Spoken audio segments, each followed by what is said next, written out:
So I read about a church years ago in Vancouver, Canada, and they were praying as a church, God, what do you want us to do? What do you want us to do? And they felt like God was asking them to start not one new church, not two new churches, 3 new churches in Vancouver. Because if you know anything about Vancouver area, there are a lot of different population groups in that area, a lot of people that speak different languages, and they wanted to start 3 specific ethnic churches with 3 pastors who spoke those languages to reach out to people with the love of Jesus in a way that would make sense to them. The only problem was they were a small church. They had 17 members. 17 members and no money. That's kind of a problem if you want to start 3 new churches, because it's expensive to start a church and hire a pastor and give them all that they need to start a church. And so, but they were counting on their denomination. Their denomination had like a sending agency, and so they reached out to them and applied for money, and they heard back from the sending agency saying, we have no funds for you, and we won't have anything for 3 years. So the church was like, did we hear from God right? Did we make this up? So they gathered again and they prayed, and they were just like, God, is this really you? Are you asking us to start 3 new churches with no money and no support from the denomination? And as they just prayed and prayed, they just felt confirmed. It's like God was saying, I want you to do this. So this is a moment where they had to then live by faith, right? They had to trust in the God who provides. So they just started praying, God, hey, thank you. You're guiding us to this. We can't do it, so we can't wait to see what you do. Shortly after that, the pastor of that church, who'd been there for a long time, got a phone call from an attorney. And the attorney said, years ago, 6 years earlier, he'd been down in California doing a whole series of messages for this church in California. And one of the people who had been in the service that day loved hearing about all that he was doing and his church was doing up in Vancouver. And they're like, my goodness, this is awesome. And unbeknownst to him, they had decided to change their will. And they decided to leave a significant portion of their estate to this mission in Vancouver. And so as the church was praying, saying, God, we want to follow you, but you're just going to have to do it. Thank you. Can't wait to see what you're going to do. All of a sudden, he gets a phone call from this attorney saying she recently passed away, and she left your church this sizable amount of money. Here you go. And it was all the money they needed to hire 3 pastors to start 3 new churches in Vancouver. And a church of 17 started 3 new churches. Now, we've been saying for weeks and weeks and weeks and weeks and weeks that this is how many weeks we've been in this series, that if you will trust God, then you will start to hear from him. He will start to solve your problems for you. He will provide for your needs in ways that make you go, wow. He will start to experience his love, his peace in your life, and you'll see him changing lives all around you. And we've been showing you this in story after story after story after story in this whole series. It's about trusting God. It's about trusting God. But I got captured by something that we talked about last week, and I can't get it out of my mind, and I want to, for those of you who didn't watch last week's message or didn't hear it, there is this amazing story in Matthew 9 that I can't stop thinking about. Jesus was in a boat. He returned to his hometown, and it says, when he got out of the boat, it said this, some people brought to him a paralyzed man on a mat. So can you picture this? We don't know anything about how many guys were carrying the mat, probably at least 4, right? Because you've seen a pole, you ever seen like a stretcher that they carry on the battlefield? It's got 2 poles and a mat across it. So they put their buddy on the mat. And they'd heard about this guy named Jesus, and Jesus was doing miracles. Jesus was healing people. He was healing the sick, raising the dead. I mean, this was incredible. And all of a sudden, one day, one of the buddies said, you know what? What if Jesus can heal our friend? And they said, let's try. So when they heard that he was coming back to his hometown, they picked their friend up, put him on a mat, they picked him up and carried him to Jesus and put him down in front of Jesus. And look at what the sentence is. This is the sentence I can't get away from. Seeing their faith. And the moment he saw their faith, he did what only he can do, what only God can do. He healed their paralyzed friend. He took him by the hand and lifted him up, and he was able to walk. God always responds to faith. He pays attention to faith when we show it, and then he responds to it. He does what only he can do in those situations. And when people learn to trust God, and I really want you to have that imagery of putting something on the mat and just bringing it to Jesus and putting it at his feet, because we're going to come back to that. When people do that, they hear from God and see him solve problems, provide for their needs, and they experience him, and they see him changing lives. So my questions are these for you. Where does God see my faith today? Where does he see your faith? What area of your life is Jesus like, man, look at how they are trusting me? Because that's the real question. What areas of my life am I trusting God? Because that's the key to this whole thing. If you can't answer those questions, then I'll tell you, you will not see the activity of God in your life. Because he only responds to faith. So if there's no area of your life where you're trusting him, no area of your life where you have faith, then I'll tell you what your outcome will be. It'll be religion. You go and do some religious things once in a while, but you will never know and experience him. So this series has all been about this, keeping your faith afloat, really building a faith that is thriving. And I've been asking one question through the whole series, and it's the same question for you today. How do I build this faith? Would you please open your program, take out the notes that you'll find inside, grab a pen. I really want you to write some or underline some things as we go through this today. But I want you, welcome to those of you who are watching online. Again, I want to really encourage you. If you're just watching on YouTube, love to have you there. But if you go to our website at penuelchurchlife.com, you can download these notes as well. So I'd love to have you grab the notes too, because there are some things I think are really important in this message today to underline. So let's jump into this. You can see I have points 5 and 6. Sorry, 5 will be the next time we get together. I only want to talk about point number 6 on your notes. I want to show you how to turn God's promises into prayers, because if you want to know how to build your faith, then you got to learn this one. You got to learn how to turn God's promises into prayers. There is an absolutely amazing story in Genesis chapter 24 about faith and the promises of God. So I don't know if you've ever read the first book of your Bible, Genesis. Maybe it's been a while since you read it, but there's this story where God says to this guy named Abraham, hey, I'm going to make you into the father of a mighty nation. And then he brings him out of the place where he lives, and he brings him to this land that he's promised to give him and give to all of his descendants. And so Abraham eventually has a son. His son grows up. Son's name's Isaac. And as Isaac gets to marrying age, Abraham, his dad, says to one of his servants one day, he says, you know what, I don't want him to marry any of the people around here. I want you to go back to my home country. And I want you to find someone there, because they would have shared religious values. So imagine you're the servant, okay? You're the servant. And Abraham, your master, says, travel back to the home country. Okay, now that's going to be difficult because it's a long journey and you're going to be on a camel the whole way and it could be dangerous, right?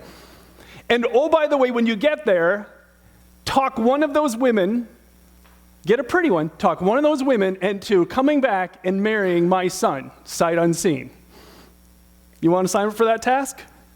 It's like, can you imagine how crazy that is? The servant was like, what? Are you kidding me? It's not like he could go there and say, here, I brought some pictures. Look at the photo album. See how it's like they didn't have that. He couldn't say, why don't you check him out on social media? See, look at all he does, right? No way. So whoever this was going to have to sight unseen say, you know, he's got a good personality, right? You got to come back with me and to meet him and marry him. I mean, it's just crazy. And the servant kind of pushes back a little bit on this charge from his master. He's like, let me go pick potatoes in the field. Or they didn't have potatoes, but let me go do something in the fields, but not this. And Abraham says to the servant this. He says, the Lord, the God of heaven, look at that, who took me from my father's house in my native land, solemnly promised to give this land to my descendants. Therefore, so he will send his angel ahead of you, and he will see to it that you find a wife there for my son. Do you see what he was focused on? Abraham wasn't worried about this task because his focus wasn't on the size of the task, but on the promise of God. So he, the Lord, the God of heaven, made a promise to me, a solemn promise to me, and he said, my children will inherit this land. Well, that means they have to be married and they have to have kids. So therefore, God's going to take care of this. He will do it. He will do it. And so the servant was like, okay, loads up the camels, travels over there. And if you haven't read the rest of the story in Genesis 24 in a while, go read Genesis 24. It is amazing because that servant relies on God and God shows up immediately. God answers that prayer. But Abraham's faith, and that's what I really want you to see, is all in the promise of God. So here's how this works. All of you came in here today with problems. All of you came in here today with things that you're worried about, concerned about, upset about, hurt about, holding on to. So we have all of us, we all have this in common, right? There's no such thing, I don't know a human being that doesn't have something they're worried or upset or concerned about. So we have our problems, and what we really want to experience in life is the power of God, right? That's what I want. I love when God shows up in my life and takes care of a problem. That's amazing. My faith grows. It's so cool. You feel joy and this incredible wonder.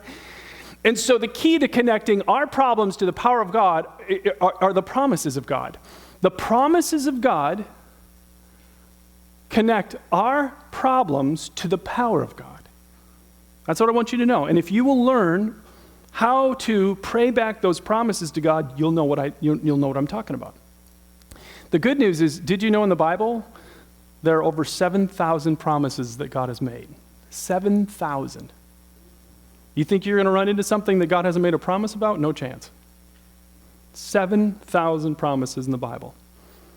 And those promises are there to help us with whatever problems that we encounter, experience the power of God. So now here's what I want you to do. If you have your notes and you have a pen, I want you to look at the verses there, 2 Peter chapter 1, verses 3 through 4. I'm going to put them up here. I'm going to read them. But I'd rather have you reading along with me, and I want you to have your pen, and I want you to underline anything in these verses that strikes you, that stands out to you, that you got questions about, that you're curious about, and I'll explain why in a minute. Okay, so here are the verses. By his divine power, God has given us everything we need for living a godly life. So again, anything that stands out to you, you just underline it. We've all received all of this by coming to know him, the one who called us to himself by means of his marvelous glory and grace, excellence. And because of his glory and excellence, he has given us great and precious promises. These are the promises that enable you to share his divine nature and escape the world's corruption caused by human desires. Okay. Did anything stand out to you when we read through those verses? Did you underline anything? Any parts of that confusing? And you don't have to tell me that. I just want you to be thinking, because this is how you hear from God when you're reading the Bible. So you're reading, all of a sudden, you read something, you're like, wait, that doesn't make sense. Did he really just say that? You've just heard from God. He's trying to communicate to you through that passage. I read those verses and memorized them in 1995. And they have been formational in my life since then, and I want to show you what I saw. By his divine power, look at this. God has given us everything we need for living a godly life. Now, if I were to ask you, and don't respond, but how many of you feel like you have everything you need to be godly? Yeah, I got it all. Oh yeah, godliness is easy for me. Oh my goodness, self-control, so full of it, I just overflow with self-control. I give it to others, right? Just get on some of my self-control, here you go. Here. Joy, I live with joy every day. It's amazing, the joy and peace. Problems come up, I don't even worry about them. I just have so much peace. It's like, you have everything you need for godly life? When I first read that in 1995, I'm not even thinking of how many years ago that was, I'm like, what's this? This feels like a lie. Because I don't feel like I got everything I need to live a godly life. But then notice what else he says.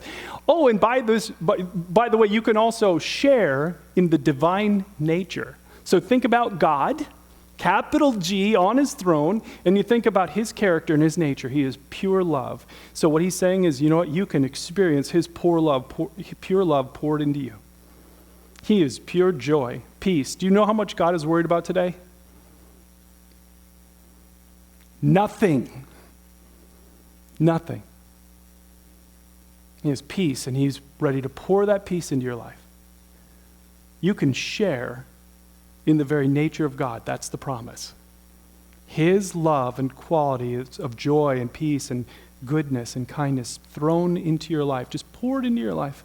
And then look at how he ends it. And by the way, you can actually escape all the corruption that's caused in this world by human desire. So all the things that we are so commonly tempted to give into, he's like, yeah, he'll just turn the volume off on those so that they're not even tempting to you anymore.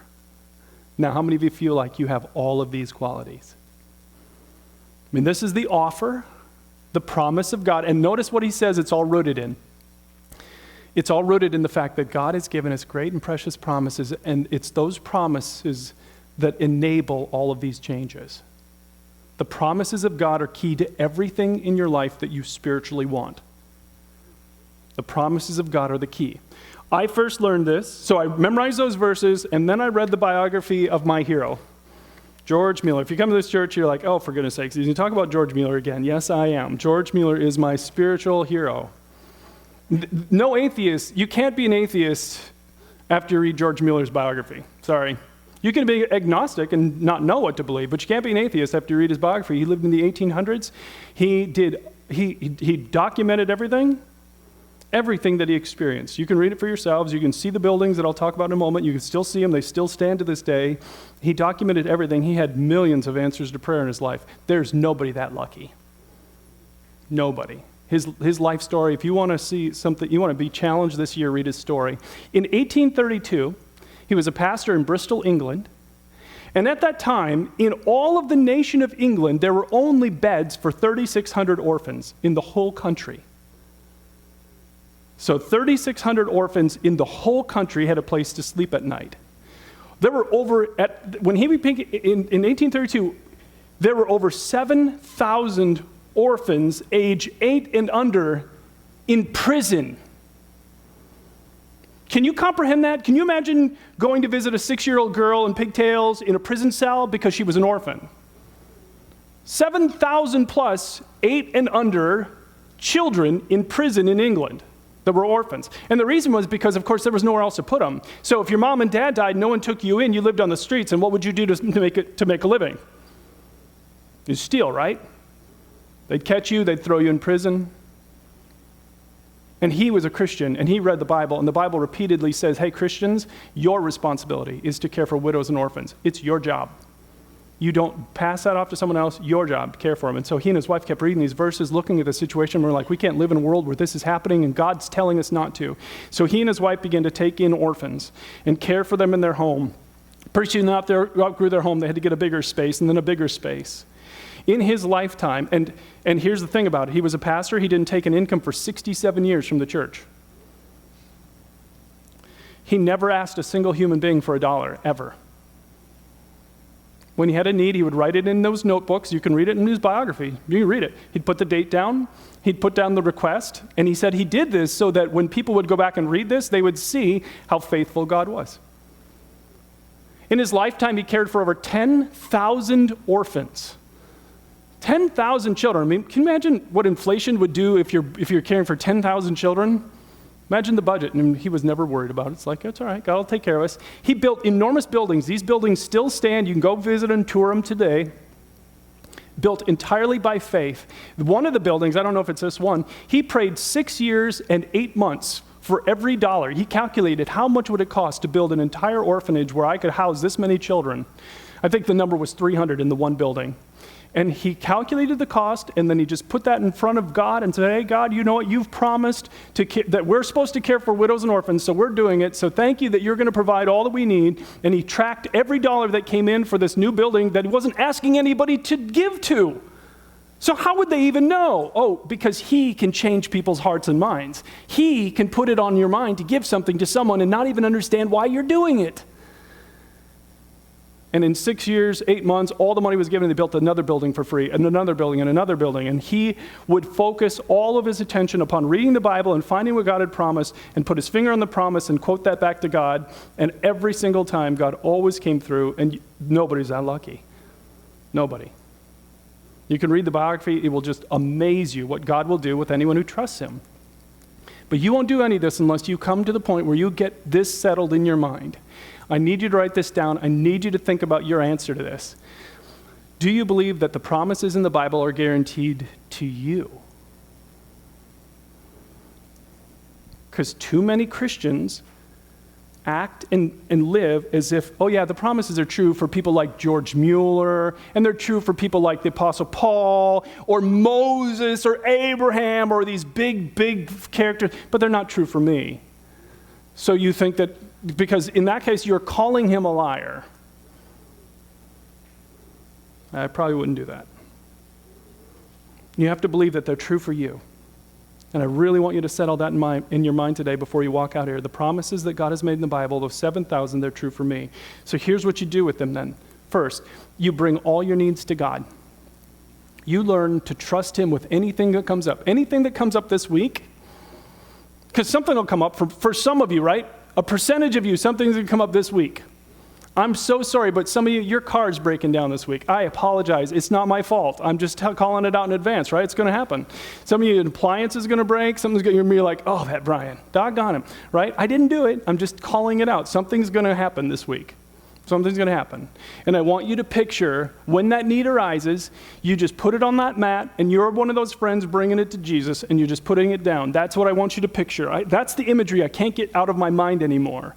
It's like all my prayer requests are me putting it on the mat and bringing it to Jesus. That's what they are. You know how much good I would do going into any hospital where paralyzed people are and trying to heal them? Zero good. I will only do bad because I don't have any power over paralyzed people. But if you put a paralyzed man on the mat and bring him to Jesus, you know what happens? They walk. Because nothing is too hard for him. So we bring our needs, we picture this, we put them down, and I want you to really think about, what are my needs today? Don't ignore it. Don't try and solve it all yourself. Really think through what are the needs that I have in my life.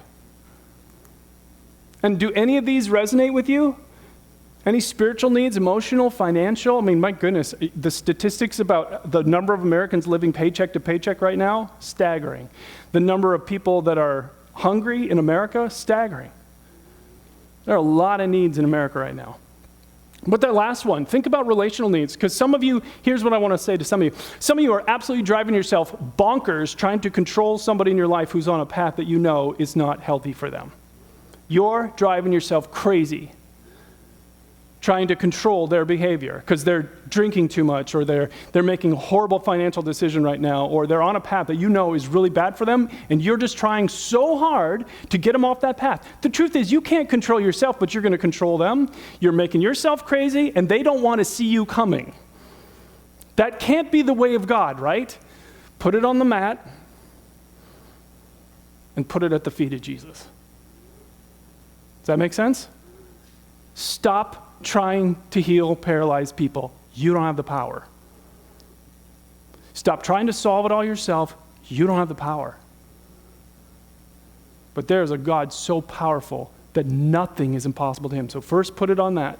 Bring it to him. Then second, find promises that relate to the needs in your life. And this is where it can be a little frustrating when I say this, because some people are like, well, I don't know how to do that. Well, we're going to give you some help today.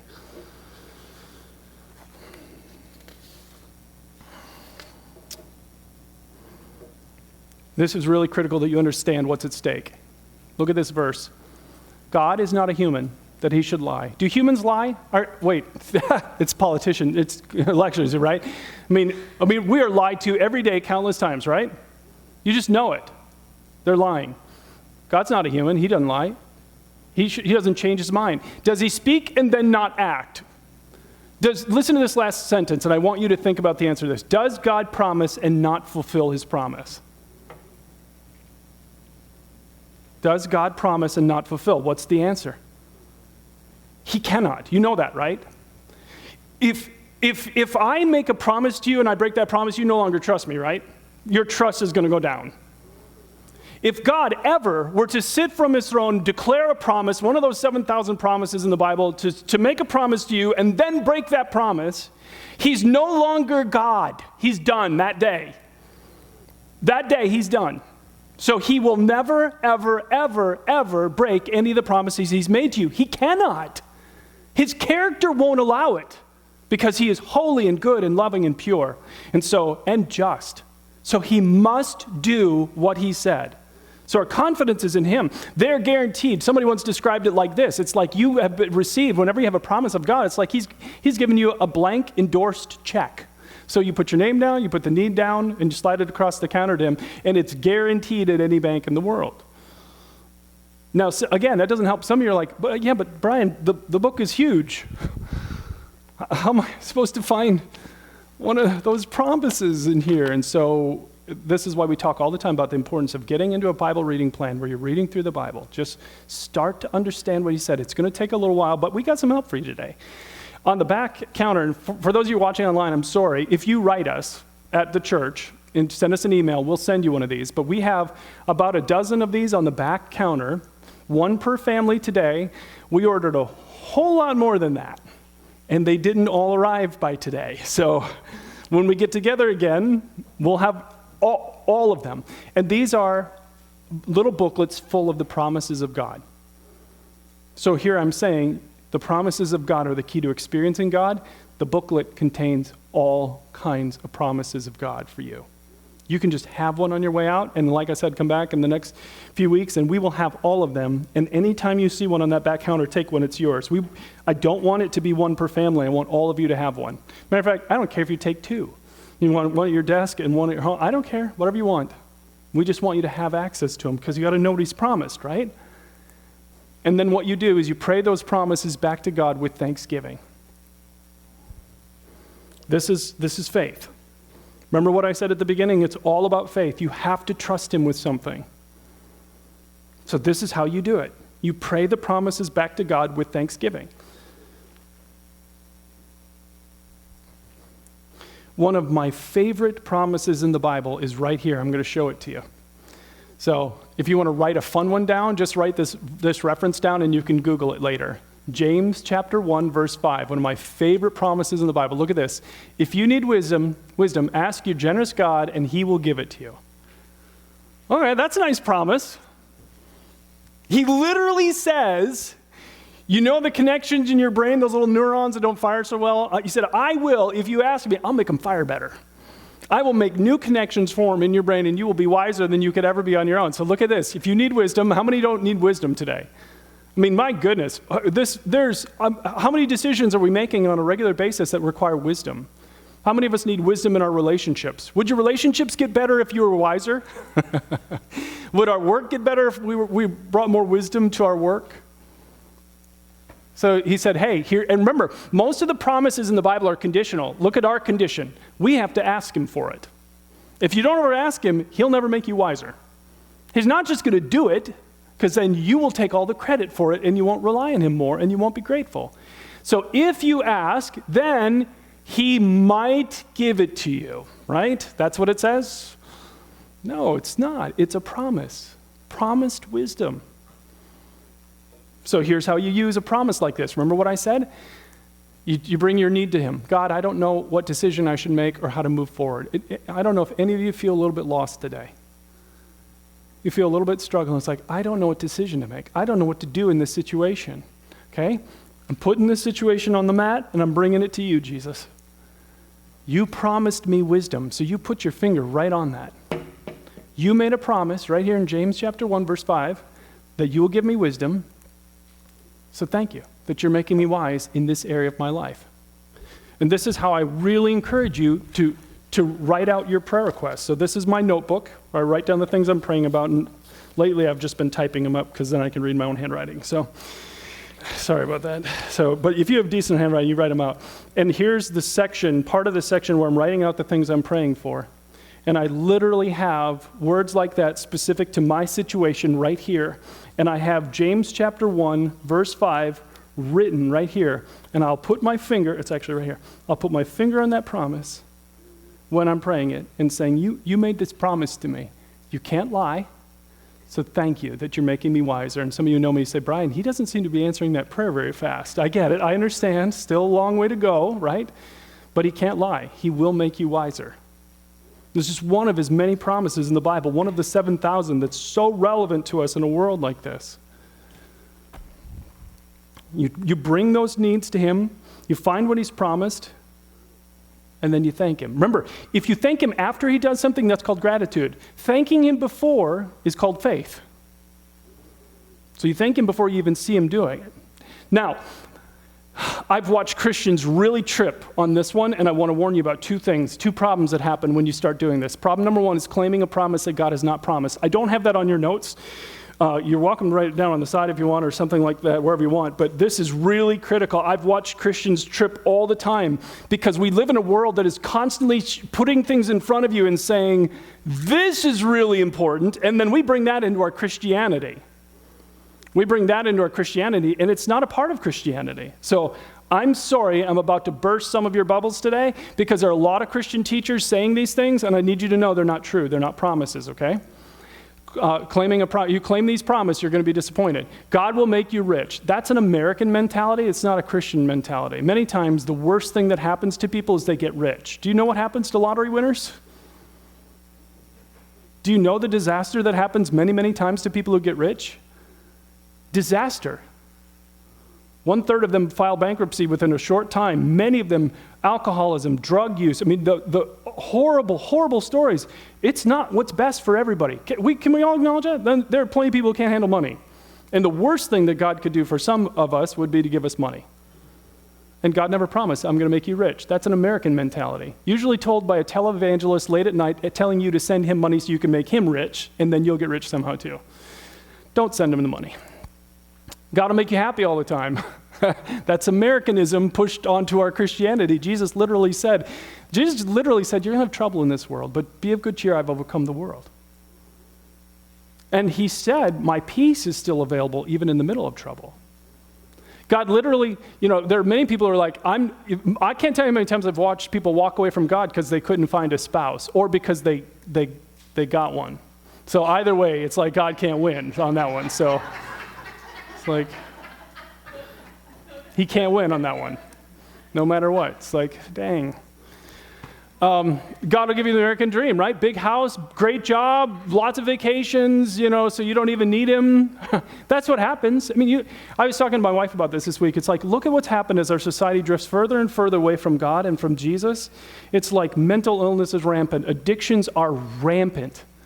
We have a serious and growing crisis in America. The further away from God and his values we get, we're not getting better. Nobody's looking at our nation saying, oh my goodness, we're just the model of perfect peace and happiness. It's not what he wants for us. And here's a big one. Many, many people will tell you that God has promised that you're going to be perfectly healthy for all of your life. I don't believe that.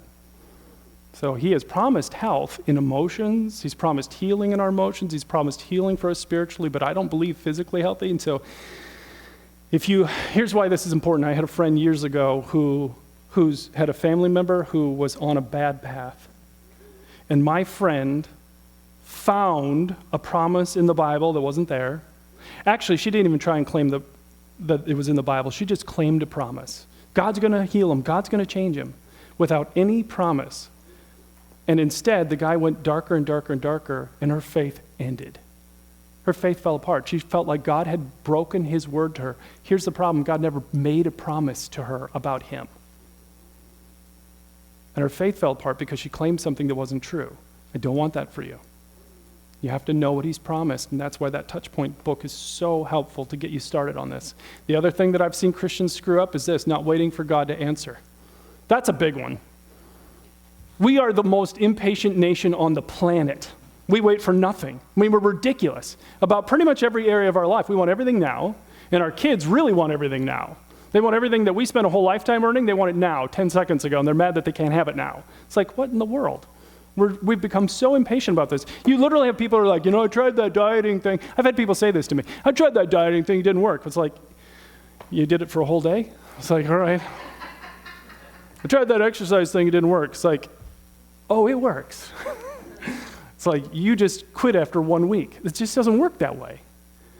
And so Christians bring this instant everything mentality into prayer, and we pray once or twice, maybe even put your finger on a promise. You found a promise, we pray once or twice, and then we quit because it didn't happen last week. It's like, I did it once, for goodness sakes, how many times do I have to ask him? So you need to understand that this is really, really important. Look at this verse, James chapter 1, verse 3. Did you know that the testing of your faith produces perseverance? I'm sorry to tell you, some of you never knew this, but you need to know this. That is true for all of us. God will test your faith. Did you know that? Did you know that God will test your faith? Now, some people hear that and they're like, oh my goodness, he's cruel. Really? Why does a weightlifter add more weight to the bar? Because they hate their muscles, right? They hate them. No, they put more weight on the bar because that's the only way to make that muscle grow, right? They've got to keep adding to it. Your faith is a muscle. Your faith is a muscle. He's going to have to put more weight on the bar. It's the only way it's going to grow. That means your faith will be tested. You know what the two main tests are in context of this? delays and difficulties. Do you have anything where you've been praying and nothing's been happening? Are you being tested today? Have things not been going right for you in some area of your life? Are you being tested? What's happening to your faith in the middle of the test? That's the key question. Are you getting mad at God, thinking about walking away from God, starting to ignore God, starting to pull back from God? God is simply saying, will you trust me in the middle of this? Because pass the test and you will experience God. Don't stop. That's the time, because I'm warning you, some of you are going to do this. You're going to say, all right, I've got this need. I'm going to put it on the mat. I'm bringing it to Jesus. I'm going to find what he's promised. I'm going to pray the promise, and I'm going to trust him. And you know what's the first thing that's going to happen? I promise you, for some of you, the first thing that's going to happen is things are going to get worse. I promise for some of you, that's the first thing that's going to happen. And it's not a sign that God hasn't heard you. It's not a sign that it's not going to turn out to be the best thing that's ever happened in your life. He's saying, will you trust me even when you can't see it? Will you trust me even when it looks like it's going the opposite way? And you have to trust him to experience him. You have to trust him to experience him. So attach a promise to everything you're asking God to do. So this is really personal to me. I do this all the time. I've really rewritten my prayer section to make sure that I don't ask for anything that doesn't have a promise. 4 weeks ago, I stood here on the stage and I told you about something really, really difficult that had happened in my life. I got really hurt. I was very angry. And I didn't have any sense about why it was happening. I felt like it was a little bit unfair, and I was confused. I knew I'd be okay because I know what God has promised. Romans 8:28, we know that in all things, God works for the good of those who love him. And I knew that that phrase was true. So I put it in my prayer section. Here's what happened, God. He knew. I don't know what to do about this, but I know that you promised this, that in all things you will bring good out of everything I go through. So I started thanking God a month ago, saying, thank you, God, that you're bringing good out of this, even though I can't see why. I'm standing here to tell you right now, a month later, I can start to see why. Now, he doesn't always show you the why. He doesn't always show you the why. But in most situations in my life, when I trust him like that, he shows me the why. I can tell you right now that I've already seen good emerge from something that was not good. Something that hurt me and didn't feel right. There's a list of growing good that's already happening because of this. And that's the promise that God has made you. That's what he'll do if you trust him. So let me jump ahead here. So here's what I want to challenge you to do. Pick one need in your life. Write that need down. Some of you, I want you to think about the biggest thing you're worried about. That's usually where you should start. What is the biggest worry you have? Is it a financial worry? Is it someone you love on a path that you don't like for them? Maybe it's a relationship that's not going the way you want it to go. Whatever it is, you pick that one need, and I want you to, again, with that need, picture you put it on the mat and you're bringing it to Jesus. And then grab that touch points book. Start to look for what God has promised you with your request. So you're going to ask, God, I need your help with this. And by the way, if you don't have a promise right away, don't worry about it. You still pray that prayer. God, I need your help with this. I'm bringing this to you. I'm just putting it at your feet. You're the only one who can take care of it. And you pray that. By the way, George Mueller, when he was praying those prayers, would pray it multiple times a day. Anytime he was tempted to be worried about it, oh my goodness, how are we going to build an orphanage? How are we going to afford it for these kids? He would immediately go back to the promises of God. So don't think you're going to do this one time and be done. You're going to have to maintain this. It's like anytime you're worried, you bring that, I'm putting it back on the mat, God, I'm not carrying this. I don't want to carry this around for the rest of my life. I'm going to put it at your feet. You take care of it. And you bring it back to him every time. And then you thank him that he's already working to keep his promise to you. And you thank him before you see one thing he's done. I thanked him in faith a month ago before I saw him do anything. And that's why he's doing things, by the way. The reason why things are happening is he always responds to faith. And if you don't put anything out there where you're going to trust him, then you won't see him. And then keep thanking him. Keep thanking him in the middle of delays. Keep thanking him in the middle of disappointments. When things go the wrong way, you thank him anyway. I thank him. Let me have you bow your heads as we finish today. For some of you, spiritually, you're just exploring your faith with all of us. So glad you're here or watching online. So glad. I talk about this God in a very personal way, and I used the word early on where I called him friend, and that's what he wants to build. He wants friendship with you. Over and over again at our church, we just tell you it's not about some religious hoops you jump through.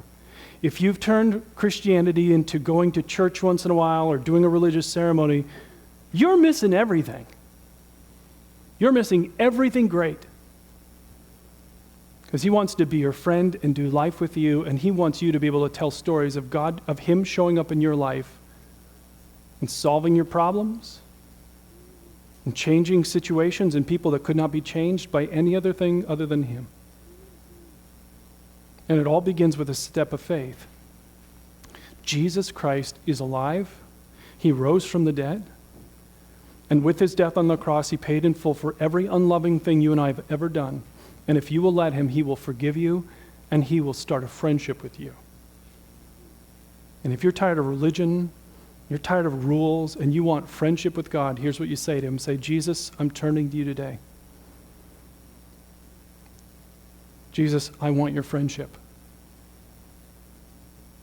I know there are things I've done that have been unloving in my time here, and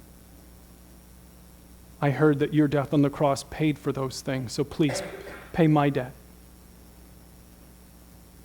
Make your home inside of me and start that friendship today.